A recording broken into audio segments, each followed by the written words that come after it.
Hey, what's up everyone? This is Michael and HG coming back at you with another cheap Jeep update. Sorry I've been away for a while. It's been the holidays. I've been working overtime, so I haven't had really any time to film or do any updates on the Jeep, let alone work on it as much. Top of that, I had to work on my truck this past week because the water pump took a dump. So I've been working on my daily driver, so I haven't had any time to really work on the Jeep. But we did make some progress from the last video. So I'd like to do a little update for y'all and see what we have accomplished so far. So I guess we can work our way from the back. First off, we got the gas tank reinstalled with the skid plate repainted, new fuel pump sending unit. We took the time to drill some holes in this tank guard because we noticed that it was rusting because water would get trapped under there. So I don't know if you can see if we drill some holes. You can even see where it rusted a hole through towards the middle of it. But we got all new fuel filler lines, a new gas cap. We still have to install the little shroud that goes around it. New rubber fuel lines that go up to all the steel lines. Those were fortunately in good shape because this has minimal rust on it. We fixed the tail lights, the center tail light, the bulbs were dead, so we replaced that. We replaced the little gaskets for each one of these tail lights and got all the wiring re-loomed. So we got all new wiring loom and patched up whatever exposed wires that needed to be patched. As you can see, there's nothing in the Jeep right now. We don't even have a back seat for it, but we're looking into finding one of those. Down here we have taken the skid plate off because we realized the transmission mount, that's the new one we bought, wasn't even hooked up. It was just, the bolt was hanging in the transmission guard where it's supposed to be mounted. So that, and then on top of that, this whole rubber piece separated. I can show you right here. This is the old mounts. The rubber completely torn off. It's dry rotted. It's no good. So that's the next step we need to do, is get that reinstalled so we can drive it. Under here, we need to get new shocks, definitely. It's not a mandatory thing we need to do right now. I did end up changing the fluid in the transfer case, just to be sure, for one, there was fluid in there, and two, that it was clean, you know, ATF fluid. That's what they recommend, ATF4. I bought this Valvoline ATF4. It's like transfer case fluid, basically. Other than that, everything down here is pretty dry, other than the oil pan's leaking still. That still needs to be replaced. I just wanted to get it under here and clean it up before I reinstall the skid plate. And my dad took the time to spray paint it, so it's in fairly good shape. There's no dings or dents. Probably the biggest dent is like right here where the mount goes. It's where it was busted off, but that shouldn't be too big of a deal. And going forward into the dash, we had the dash all torn apart. We had the steering column torn apart. We had to replace the electronic switch in here for your turn signals. That was a fun one. Right now, we're waiting on a bezel. I mean, the bezel's right here, the clear bezel, but it's all scratched up and it's in poor condition, so we ordered a new one that's coming in the mail. We installed new bulbs for all your gauges, clean that all up. We got new bezels for the tack and the speedo. And judging by the wear on this, or the lack of paint, this used to be tan. Pretty sure he spray painted all this interior to black.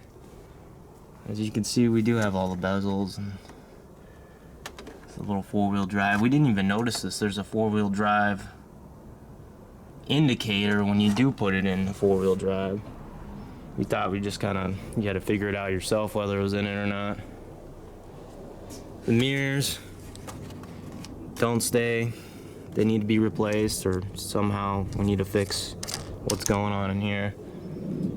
We got a new rubber gasket seal for the windshield. Still need to get a new windshield. The wipers do work, the motors work, but the module that we have two of them that plugs in down here, isn't functioning properly. I don't know if it's gone bad or whatnot. You plug it in and it starts running the wipers, and there's no way of shutting them off unless you unplug the module. I don't know if there's a bad switch or something that's going on, but that needs to be addressed as well. As you saw in the last video, or if you haven't watched it, we put a new radiator and condenser in the vehicle. New overflow tank. I took the time to do some more wiring loom because it was all dry rotted and falling apart. There's still more to be done, but I've gotten a lot of it done. We installed a new cap, new plugs, new plug wires, repainted the valve cover, put a new valve cover gasket so that's not leaking anymore. Painted this fuel rail plastic cover. Gave it a nice cleaning. It was pretty dirty under here. We used a lot of super clean degreaser to take care of that. Repainted the fan shroud. New belt. The water pump was already been replaced, so that's new. We didn't do it though, but that's what the previous owner told us. New thermostat, sensor, housing, all that. We went over that in the last video. I took the time to rewire some of the starter wires were pretty chewed up. The ignition wire, had to clean that up. Cleaned up some grounds. The oil pressure sensor had to be rewired because I was holding on by just the hair pretty much. I don't even know how it was still functioning.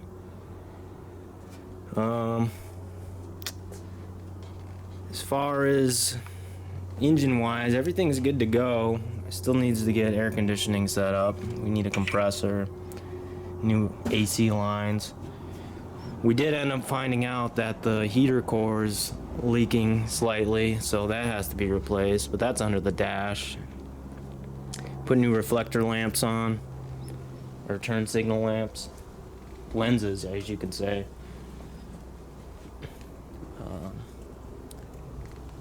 We still need to peel off all these old Raceline stickers. As you can see, when we pressure washed it, it took half the logo off. It's gonna need new tires, like we said before, but it's coming along.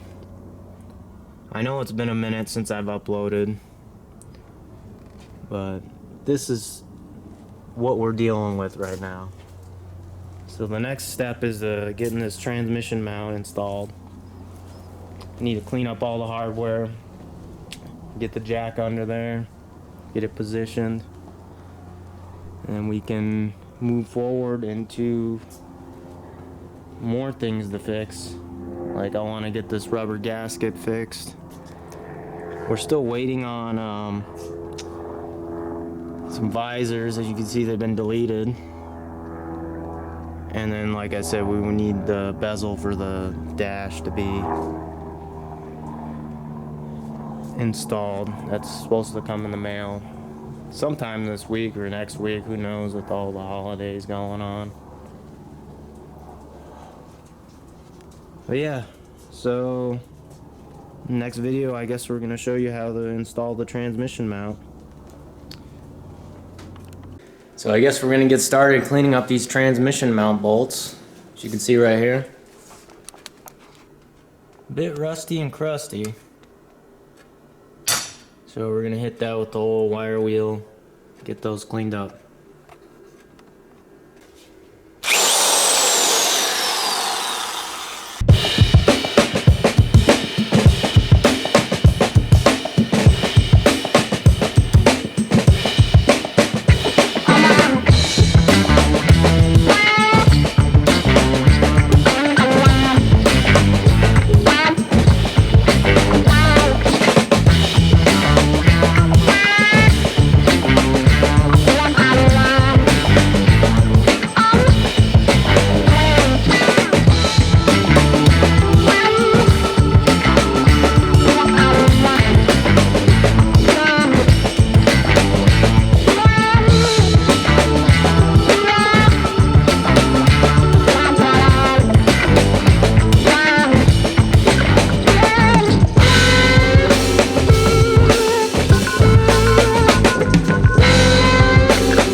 So now we got all the bolts nice and clean. You're gonna need a 9/16 wrench, 3/4 inch wrench, 9/16 sockets and ratchet. This is the transmission mount.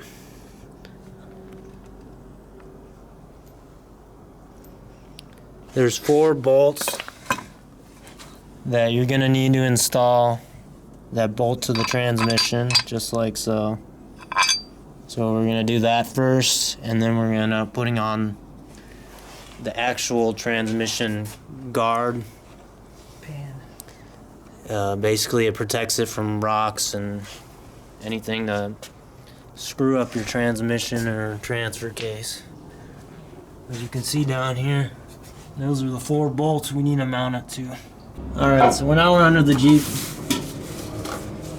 You can see the 4 mounting spots for the transmission mount. It's going to be mounted just like this, with the mount facing this orientation. So you want to get your bolts started.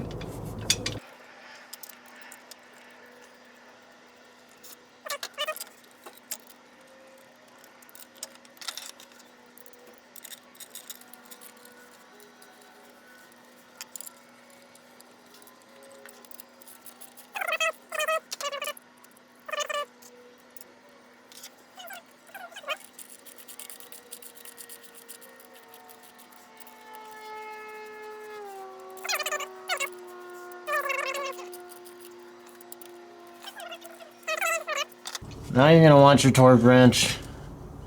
Set it to about 45 foot-pounds until it clicks.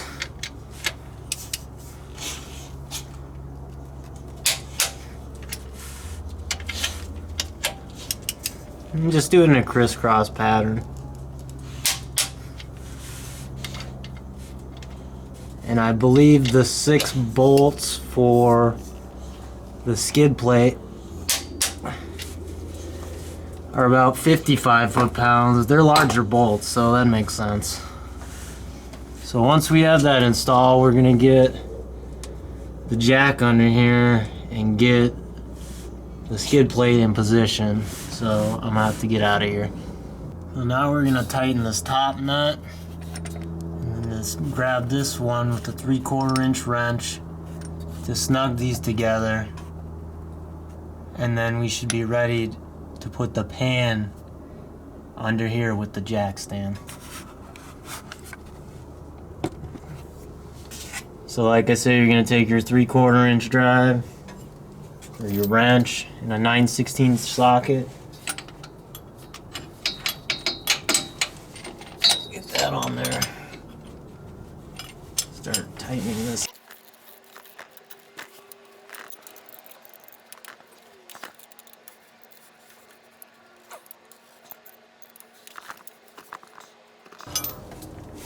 Once you got that on there fairly tight, we're going to be able to lower or bring the transmission guard in, line it up, jack it up, install your bottom bolt, which is right here, and washers.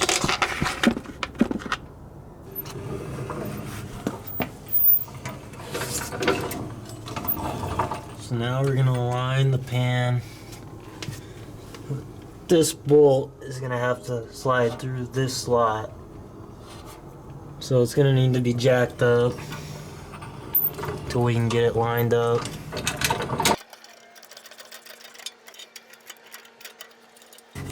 So once you get those bolts tightened, you're going to want to use a jack. Get this bolt in position here, get this tightened down, remove the jack, and then hold it up with your hand. That's what I did. And then hand screw these bolts in. So everything is being held down by these 3 bolts right now. Then you'll be able to maneuver putting in the spacers and the bolts that connect us to the frame here. And there's 6. So that's what we're gonna do next. So you're gonna take your bolt and your spacer. And the spacer is divoted to where you want to put the divot end on top and the bolt through here. And then you're gonna screw the bolts in. And there's 6 total that hold this skid plate up.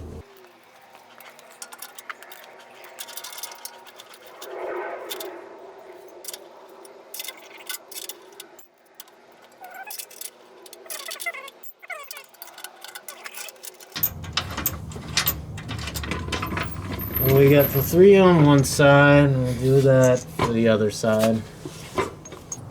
So once you tighten all 6 bolts here, you might have to use a jack stand, that's what we use. You're gonna wanna tighten the center bolt here, and then these 2 other bolts down here. And just make sure everything is good, solid, and tight, and you should be good to go.